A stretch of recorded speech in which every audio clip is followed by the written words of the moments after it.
ये आपके ऊपर है क्या? क्यों? इसमें अगर मैं मर जाती, डेड बॉडी भी मेरी लातों से कुचल जाती, मैं बहुत भाग्यशाली समझती अपने आप को। स्वयं ब्रह्म है, तीनों लोकों के दाता हैं, वो तो स्वयं देखेंगे क्या करेंगे क्या नहीं करेंगे। क्योंकि तुम्हारा अपमान स्याना मुझसे नहीं सहा जा रहा है। सबको इन्होंने ही बनाया। अरे हम मत जिए। जिसने पूरे ब्रह्मांड की रचना की। फैमिली चली गई मेरी। मरते दम तक परमात्मा ही बोलूंगी। दलदल में फंस गए सब लोग। एक दूसरे के ऊपर गिरते चले, वो नीचे जो लोग दब गए वो निकल नहीं पाए। नारायण साकार हस्ती पूरे ब्रह्मांड में सदा के लिए जय जयकार हो। 300-400 आदमी तो तुरंत हम लोगों ने गांव कोने डाले हैं।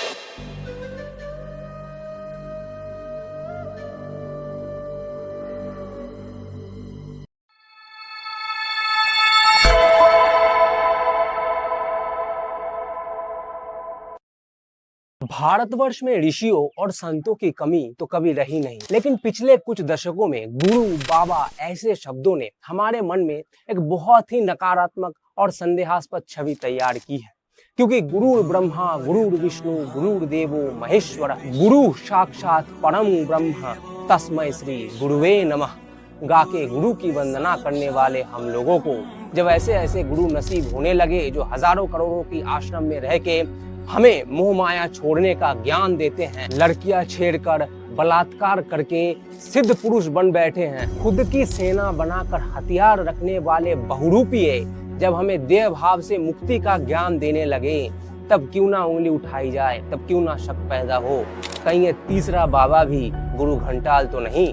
गुरु लोभी चेला लालची दोनों खेले दाव, भवसागर में डूबते बैठ पत्थर की नाव। हाथरस के दिल दहला देने वाले घटना को मास मीडिया कवरेज मिली। हाथरस हाथरस हाथरस हाथरस हाथरस हाथरस हाथरस वारदात से देश में ऐसी सनसनी मची कि जिस व्यक्ति को हमारे जैसे लाखों लोग एक दिन पहले तक नहीं जानते थे, वो रातों रात प्रख्यात हो गया। पिछले 2 जुलाई को उत्तर प्रदेश के हाथरस जिले के सिकंदराबाद में एक सत्संग था जिसमें तकरीबन 80,000 लोग उपस्थित होंगे, ऐसा प्रशासन को कहा गया था। लेकिन दुर्भाग्यवश उस दिन 2.5 लाख से अधिक लोग उस सत्संग में आ पहुंचे। अब दोपहर 1:15 बजे सत्संग शुरू होता है और 2 बजे सत्संग खत्म होता है। सत्संग खत्म होते ही बाबा अपने गाड़ियों के काफिलों के साथ निकल पड़ते हैं। इसी बीच भक्तों में बाबा के चरण की धूल लेने के लिए हलचल मचती है। लोग दौड़ने लगते हैं गाड़ियों की तरफ।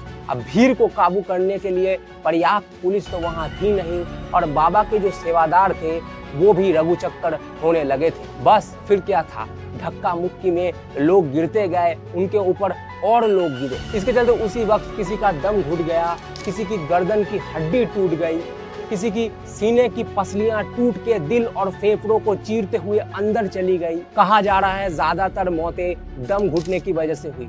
इसमें 113 महिला, 4 बच्चे और 3 पुरुष थे, यानी कुल 123 लोग। पहले 121 लोगों की जान गई थी, बाद में 2 और लोगों की जान चली गई। सबसे ताज्जुब की बात तो ये है, इतना बड़ा हादसा हो गया जिसको लेके मीडिया में बाढ़ आ गई, लेकिन 4 दिन तक बाबा ने ऐसी चुप्पी साध ली कि मानो ये सब उसकी खुद की सोची समझी कोई चाल हो। आखिर है कौन ये बाबा? कभी उत्तर प्रदेश के कासगंज जिले के बहादुर नगर गांव के रहने वाले इस व्यक्ति का असली नाम है सूरजपाल सिंह जाटव। पहले ये उत्तर प्रदेश पुलिस के ही लोकल इंटेलिजेंस यूनिट में हवलदार की नौकरी किया करते थे, लेकिन एक बार उत्तर प्रदेश के आगरा शहर में पोस्टिंग के दौरान इनके ऊपर यौन शोषण का मामला दर्ज किया गया। इसके चलते सूरजपाल काफी लंबे समय तक एटा जेल में कैद भी रह चुके हैं। जेल से निकलने के बाद उन्होंने पुलिस की नौकरी से इस्तीफा दे दिया और लोगों को कहना शुरू किया कि उन्हें साक्षात परमेश्वर के दर्शन हुए हैं। इसके बाद ही उन्होंने प्रवचन आदि देने का काम शुरू किया। इनकी खुद की कोई संतान नहीं, इसलिए इन्होंने अपने एक भतीजी को गोद ले रखा था, लेकिन इनकी इस भतीजी का भी मौत बहुत ही कम उम्र में ही हो गया। उस समय सूरजपाल ने दावा किया कि वो मुर्दे में जान डालकर फिर से भतीजी को जिंदा कर सकते हैं। इस प्रकार के अंधविश्वास फैलाने के चलते उस समय सूरजपाल को फिर से एक बार जेल जाना पड़ा। वैसे अगर आरोपों की बात की जाए तो इन पर जमीन कब्जाने का आरोप भी लग चुका है। कानपुर में इनके ऊपर 7 बीघा जमीन कब्जाने का आरोप लगा हुआ है। भक्तों का मानना है कि ये साक्षात परमेश्वर है। हिस्ट्री के रचयिता हैंगे। वो ब्रह्म है, उनको ब्रह्मांड चलाना है। ये परमात्मा ब्रह्मांड के कुल मालिक है। परमात्मा है, गुरु तो दो हाथ पैर वाले होते हैं, ये परमात्मा है, पूरे ब्रह्मांड के रचनाहार। स्वयं ब्रह्म है, तीनों लोकों के दाता हैं। सबको इन्होंने ही बनाया है। इनको नारायण, साकार हरि और भोले बाबा भी कहा जाता है। लेकिन एक बलात्कारी और ठग को ऐसे नामों से पुकारना मैं मुनासिब नहीं समझता। इसलिए इस पूरे वीडियो में मैं इस व्यक्ति को इसके असली नाम से ही पुकारूंगा। वैसे तो देश में कथा प्रवचन आदि करने वाले लाखों रुपए फीस लेते हैं, लेकिन कहा जा रहा है कि सूरजपाल अपने भक्तों से एक भी रुपया दान दक्षिणा नहीं लेता। लेकिन दूसरी तरफ ये भी कहा जा रहा है कि सूरजपाल के पास चल अचल संपत्ति मिलाकर कुल 100 करोड़ का साम्राज्य है। इसके अलावा सूरजपाल के पास देश भर में 24 आश्रम हैं जो किसी महल से कमतर तो नहीं लगते। सूरजपाल खुद फॉर्च्यूनर से चलते हैं और उनके साथ 25 से 30 गाड़ियों का काफिला दौड़ता है। कुछ मीडिया रिपोर्टें ये भी कह रही हैं कि सूरजपाल अपने आश्रम में दूध से नहाया करता था और उस दूध का खीर बनाकर भक्तों में प्रसाद के तौर पर बांटा जाता था। सबसे ताज्जुब की चीज है इसकी निजी सेना। एक संत जो लोगों को वैराग्य, मुक्ति आदि का ज्ञान देता हो, उसको अपनी खुद की सेना बनाने की क्या जरूरत पड़ी। कहा जा रहा है कि सूरजपाल 5 से 10 हजार जवानों की फौज लेकर चला करता है। इसके सेना के डिवीजन को समझिए। इसके सेना में कुल 3 भाग हैं। गुलाबी रंग के वर्दी में रहने वाले लोगों को नारायणी सेना कहा जाता है।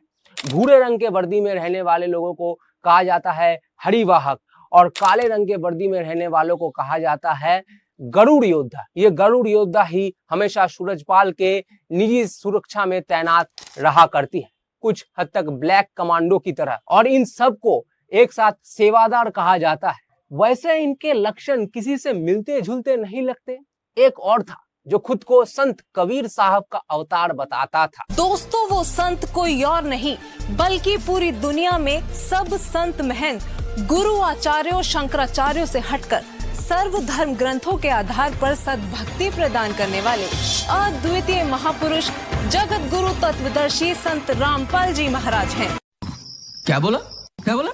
लोगों को ठग कर करोड़ों का व्यापार खड़ा किया, जिसको पकड़ने के लिए पुलिस को खून के आंसू रोने पड़े और सरकार को 27 करोड़ रुपए का चूना लग गया। सरकार को 27 करोड़ रुपए से ज्यादा खर्च करने पड़े। हरियाणा सरकार का करीब 15 करोड़ 44 लाख रुपए खर्च हो गया। पंजाब सरकार को करीब 4.5 करोड़ रुपए खर्च करने पड़े।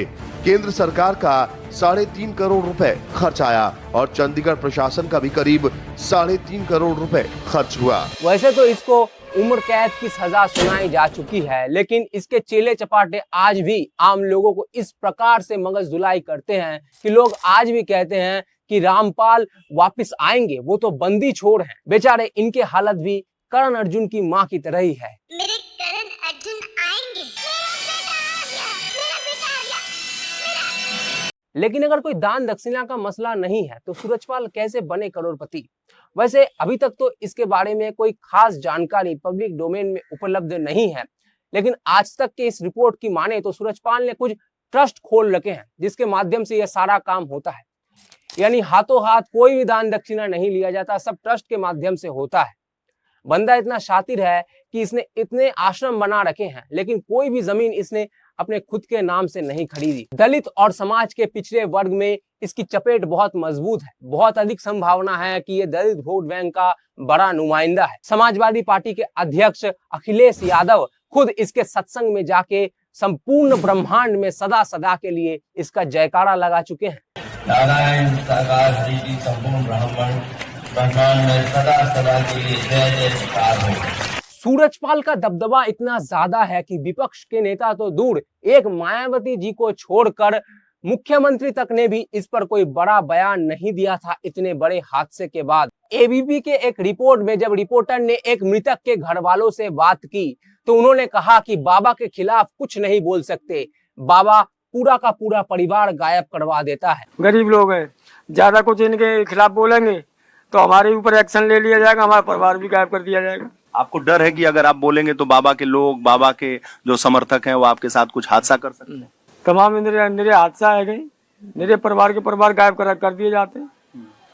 हम क्या बोलेंगे, कुछ नहीं बोल सकते। दूसरे बाबाओं को पाखंडी कहकर खुद को परमेश्वर बताने वाला कभी शेष नारायण बन जाता था, कभी सूर्य बन जाता था, कभी खुद को कल्कि के अवतार में दिखाता था, तो कभी मंच पर सुदर्शन चक्र घुमाता था।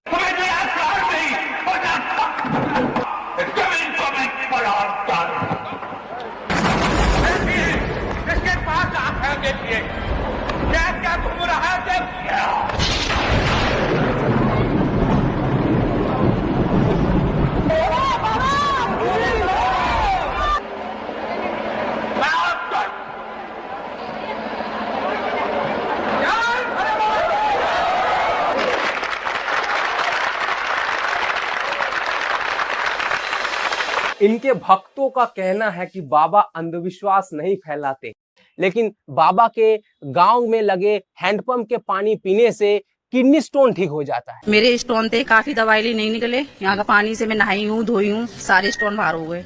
आपने अल्ट्रासाउंड करवाया फिर बाद? करवाया था मैंने, हाँ करवाया था। सब स्टोन ठीक हो गए? सब स्टोन ठीक हो गए मेरे। किसी ने तो यहाँ तक कह दिया कि मैं तो मर ही जाता अगर हैंडपंप का पानी नहीं पिया होता तो। अरे हम मत जी ऐसा ही है क्या, हम मर जाते हैं, वापस रहते ही ना है यहाँ। मर जाते, हाँ, बच गया। नहीं यहाँ पानी पीता सुबह शाम। कोई ये नहीं कह रहा था कि ये बच जाएंगे। और क्या हो गया था? मुझे काफी बीमारी, हार्ट अटैक मेरा था, और मतलब वो हार्ट की बीमारी मेरा था ये, और वो शरीर कैंसर मेरा था। और क्या, तमाम लोग जो किसी न किसी तरह से शारीरिक, मानसिक और आर्थिक परेशानियों से जूझ रहे हैं, वो बहुत ही जल्दी ऐसे प्रपंच का शिकार होते हैं। देखिए, सामान्य मनोविज्ञान है। जो लोग जिंदगी में ज्यादा परेशान रहते हैं वो चाहते हैं कि कैसे भी करके इस समस्या से हमें छुटकारा मिले। और अगर कोई आकर कहे कि मैं तुम्हें छुटकारा दिलाऊंगा और जल्दी दिलाऊंगा, तुम तो खाली बस ये कर लो, तुम तो खाली बस ये ले लो, तो बस चल पड़ी उसकी दुकान। क्या बोल रहे डॉक्टर? डॉक्टर का नहीं चल पाएगा, उठ नहीं पाएगा। डॉक्टर ने जवाब दे दिए, खून जम गया, पैर काटने पड़ेंगे। यीशु के नाम से खड़ा हो जाए, यीशु के नाम में। कोशिश कर, उठ, जोर लगा, शाबाश, जोर लगा, शाबाश, जोर लगा। Glory to Jesus. अब ये बताओ कि आपने आलू के परोठे कहाँ देखे हैं? आलू के पराठे बाबा हम पूर्णागिरी गए थे, 10 जून को खाए थे, आज भी खाया हूँ। आज भी खाए हैं? पहाड़ में आज खाए हैं ना, वैसे 10 परोठे लेके गरीबों में बांट देना। ठीक बाबा। जो लोग प्रश्न पूछना छोड़ देते हैं वो बहुत जल्दी इस प्रकार के अंधविश्वासों में जाकर फंसते हैं। देखिए इन भोले भाले लोगों की तरफ, ये कोई ज्यादा अमीर लोग नहीं है। इनमें से ज्यादातर लोग खेती करते हैं, मजदूरी करते हैं, किसी के घर में हार्ट का पेशेंट है। इनमें से ज्यादातर लोगों को बस 2 वक्त की रोटी की फिक्र रहती है। अगर इन लोगों को कोई आके कहे कि मैं तुम्हारा सारा दुख दर्द हर लूंगा, तुम तो बस मुझे मानो, तो क्या ये भोले भाले लोग उसको भगवान मानना नहीं शुरू कर देंगे? इसी फॉर्मूले को काम में लगाकर पंजाब में ईसाई मिशनरियां मास लेवल पे कन्वर्जन का काम कर रही है। पहले अगर पंजाब में हर 100 में से 1.5 लोग ईसाई धर्म से थे, तो अब हर 100 में से कम 10 लोग ईसाई धर्म को मानते हैं। वर्ष 2011 में पंजाब में ईसाई धर्म की कुल आबादी 1.6% थी, 1.5% मान लीजिए। लेकिन पिछले 11 वर्षों में इसमें जबरदस्त वृद्धि हुई है और अब ये आंकड़ा 10 से 15% तक पहुंच गया है। ये आंकड़ा अलग अलग मीडिया रिपोर्ट्स और निजी संस्थाओं द्वारा कराए गए सर्वेज पर आधारित है, क्योंकि जनसंख्या के बारे में जो सेंसस होती है, जनगणना 2011 के बाद हुई नहीं है। बहरहाल सूरजपाल के इन चमत्कारिक दावों का पर्दाफाश खुद उनके वकील ने ही कर दिया है। किडनी उनकी निकल चुकी है, हाई ब्लड प्रेशर के डॉक्यूमेंट मुझे दिए गए, हाई ब्लड शुगर के डॉक्यूमेंट मेरे पास पहुंचे हैं, ट्रीटमेंट उनका चल रहा है। कि जो आदमी खुद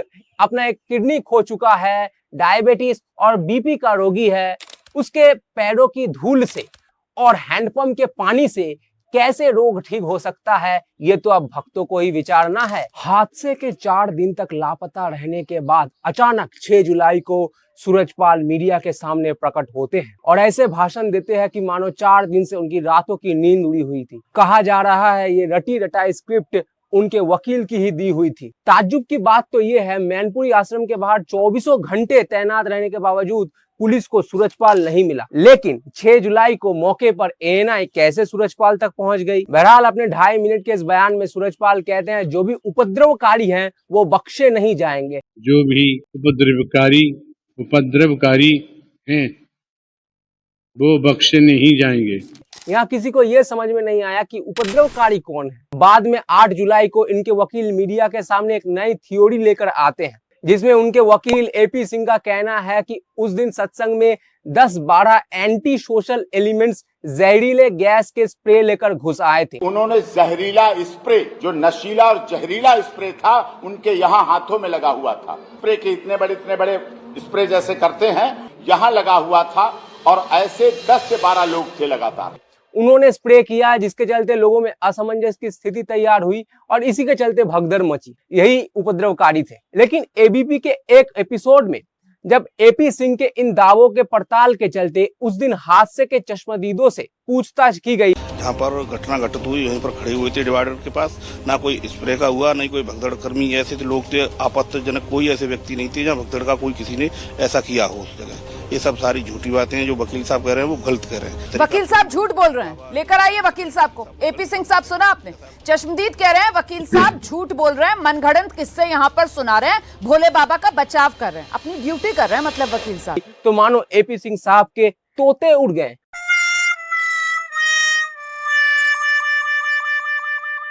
फिर से एक बार 18 जुलाई को सूरजपाल एएनआई को दिए अपने एक बयान में कहते हैं कि फिलहाल वो स्वास्थ्य लाभ के लिए अपने गांव बहादुर नगर में ही है और फिर से वो अपने बचाव के चलते जहरीले गैस की स्प्रे वाले थ्योरी को सामने रखते हैं। अभी 11 जुलाई को एक और वीडियो सामने आया जिसमें एपी सिंह साहब आधी रात को कुछ भक्तों को बुलाकर ब्रेन वॉश करते नजर आ रहे हैं। पुलिस से पेंशन लेकर के अपनी जिंदगी चलाते हैं।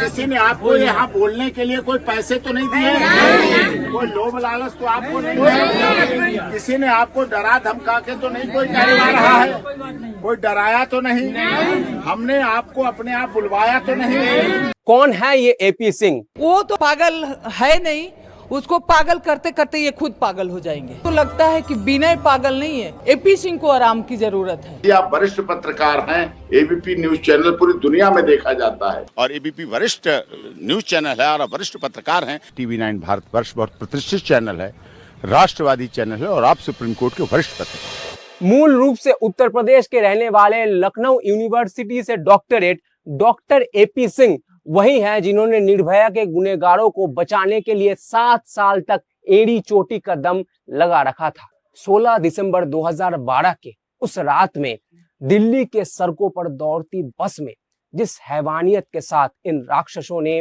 बहन निर्भया के साथ बदसलूक किया था, उन सबको दरकिनार करते हुए इन राक्षसों को बचाने के लिए एपी सिंह साहब ने कौन सा हथकंडा नहीं अपनाया। कभी इन्होंने अपने जाति का दम दिखाते हुए शादी से पहले लड़के लड़कियों के किसी भी तरह के संबंध पर सवाल खड़ा कर दिया था। इनका तो ये तक कहना था कि अगर बहन बेटियां शादी से पहले इस प्रकार के संबंध रखती है तो वो उन्हें पेट्रोल डालकर जिंदा जला देंगे। यदि मेरी बेटी या मेरी बहन शादी से पूर्व संबंधों को प्राथमिकता दे या शादी से पूर्व अपने चाल चरित्र और चेहरे को खराब करे और अपने चरित्रहीनता पर जा रहे, तो मैं ऐसी बहन और बेटी को निश्चित तौर पर अपने फार्म हाउस में खड़ा करके अपने परिवार, सभी परिवार वालों के सामने पेट्रोल डाल के उसमें आग लगा देने की हिम्मत रखता हूँ, जज्बा रखता हूँ। मैं उस राजपूत राजसी परिवार से हूँ जहाँ इस तरह के चरित्र की कोई आवश्यकता नहीं है। इन्होंने बार बार निर्भया के चरित्र के ऊपर सवाल खड़ा किया और तो और जिस दिन निर्भया के गुनहगारों को फांसी लगनी तय हो गई उस दिन तक उन्होंने निर्भया के बारे में ऐसे शब्द कहे। रात के 12:30 बजे तक क्यों नहीं पता था कि हमारी बेटी कहाँ है? फिर उस माँ पे जाओ, वो चोर की माँ को पकड़ेंगे आप कि 12:30 बजे तक यही पता नहीं था कहाँ है बेटी, किसके साथ है, किस हालात में। इसके बाद इन्होंने रामपाल का केस भी लड़ा था। दुख होता है हमें जब निर्दोष लोगों को फंसाया जाता है। हिंदू सभ्यता संस्कृति के रक्षक जो संत रामपाल जी महाराज हैं, उनका पूरा नाम केवल रामपाल न लिखा जाए, संत रामपाल दास जी लिखा जाए। आप लोग भी अपने इस बात को नोट करके रखें। जो चैनल हैं, अखबार है, प्रिंट मीडिया, इलेक्ट्रॉनिक मीडिया, आज संत रामपाल दास जी की स्थिति, उनके मिशन की स्थिति कि जो मैं देख रहा हूं, क्योंकि सब कुछ सच है लेकिन सच सामने नहीं आया जा रहा। यही हुआ था सुकरात के साथ, यही हुआ था ईसा मसीह के साथ, यही हुआ था राजा हरिश्चंद्र के साथ, जिन्हें अपने लड़कों को चीर के परीक्षा देनी पड़ी। यही हुआ था राजा मोरध्वज के साथ, गुरु नानक देव सिंह, गुरु गोविंद सिंह, अपने लड़कों को चुनवा देना ये छोटी बातें नहीं थी।